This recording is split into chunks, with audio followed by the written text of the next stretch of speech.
Hi, this is Joshua Perline, and this is my final project for Music 108, Music Perception and Cognition.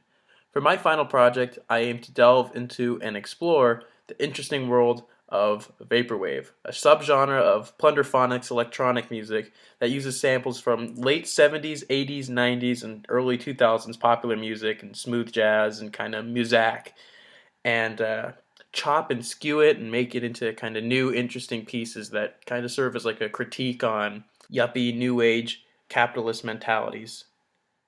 Here we have the most notable and probably most famous example of vaporwave, Macintosh Plus's Lisa Frank 420, and it goes like this.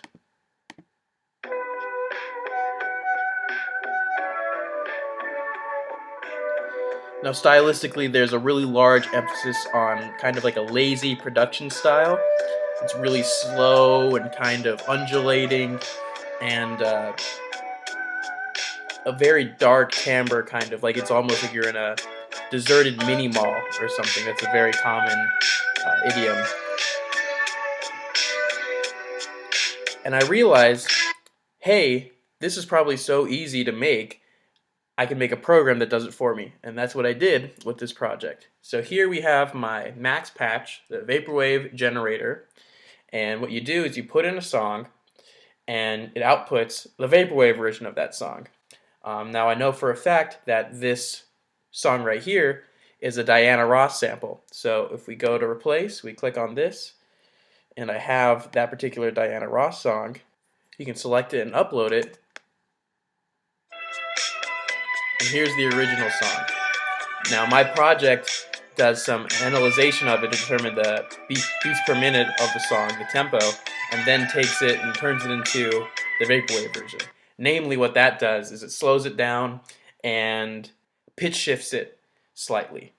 And now it asks us to save the song, so I'll save it in my desktop. I'll call it my vapor, and it saves it as an AIF.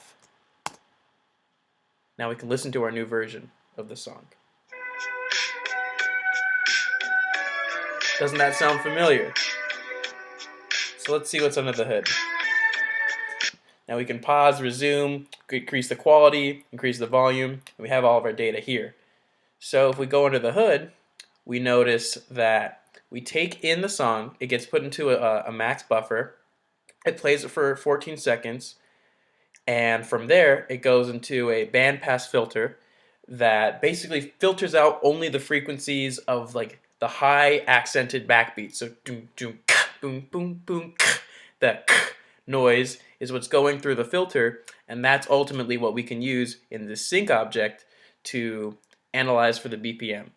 Now the sync object is usually used for analyzing MIDI tracks and analyzing click tracks and MIDI songs, which are just kind of constant, all the same note. So that's how I kind of figured to use the filter, just to filter out the human version of the click track, namely the backbeat.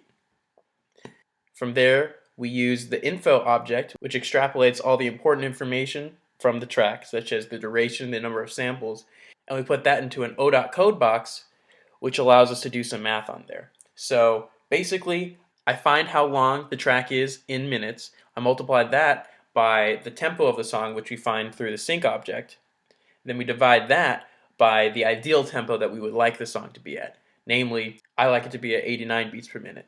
Then we multiply that by 60 and 1,000, which converts it into milliseconds. Then we divide this new length by the original duration in milliseconds, and that's how we get our stretch factor to put into the stretch object here. And with the stretch object, we can shift the pitch and stretch it to create the new tempo, and we can also increase the quality. From here, we tell Max to write this buffer out to an AIF and then play the new buffer. And that's what happened in my demo. So now, if we go into my 108 folder, we can see my essay, the patch, and we also have this README here. So if we open up this README, we can have the directions to run the vaporwave album generator. So I have it already open. So what we can do is we run python 108.py and the name of the album. So let's just call it Vapor Jams. Now this will go in, it'll create a album cover, and it'll save under vapor.png. Now let's see what we got. And here we have one example of what the generator can create. So let's do something else. Let's call it Josh Perline. That's just my name. It's my self-titled debut album. Now let's see what it says. See, that's cool. We got the Pepsi, which is like the corporate logos that Vaporwave is really known for, the Greek statues, which for some reason always finds its way into Vaporwave albums, and the Windows 95 iconography, harkening back to kind of this nostalgia towards early 90s technology, which Vaporwave is very known for. And here's a look at our code. So basically what it does is it uses the Python imaging library to create and organize images. We have all of our arrays, our folders saved into these arrays, all the pictures. We have numerous functions to create text, to insert images in certain fashions, and ways of randomizing the imaging. Namely, we have this hash seed, which allows the generation to be based on whatever string you put in as the title of the album, which dictates what images show up and how they show up. If you wish to see what else the generator can do, I've compiled a list of songs that I've made through the Max Patch and put them on my personal Bandcamp page, which can be found at this link. And yeah, this is my project. I hope you enjoyed, and I really appreciate the opportunity to create something really awesome. And I really enjoyed the class this semester. Thanks a lot.